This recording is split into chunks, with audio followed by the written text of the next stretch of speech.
What if Noah refused to build the ark?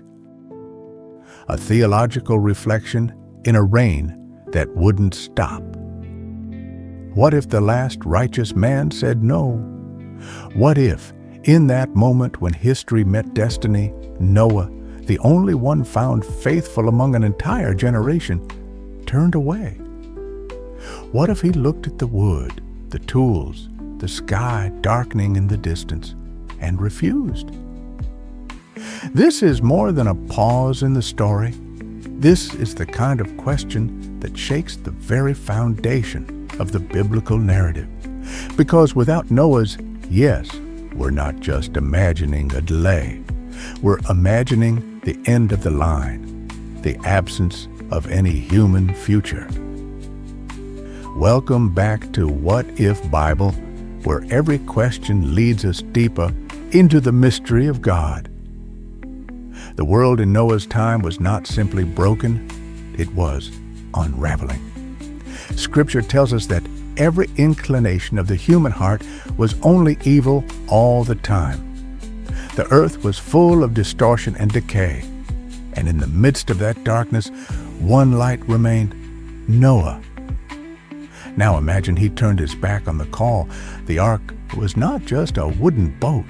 It was a covenant waiting to be carried, a symbol of divine mercy, a floating cradle of humanity's future. Without it, who would have been left to begin again?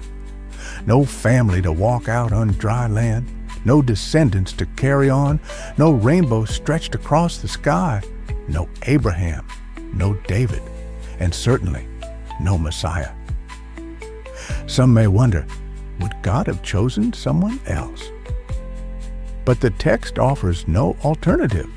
Noah wasn't just selected, he was singular.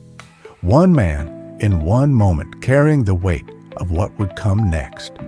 His obedience was not only personal, it was pivotal. Without him, the story of redemption might have never begun. But deeper still, this question challenges us to look not only at Noah, but at God. Would the Creator have simply allowed the world to fade away? Would he start over again? Would mercy still rise after the storm if no one stood to receive it? Perhaps this is what makes Noah's role so powerful.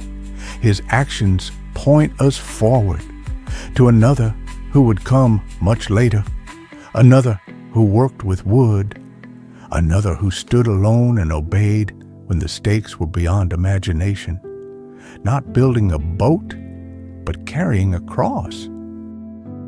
So what if Noah said no? Maybe the rain still would have come. Maybe the water still would have risen. But the difference between ruin and rescue rested in the hands of one who said yes.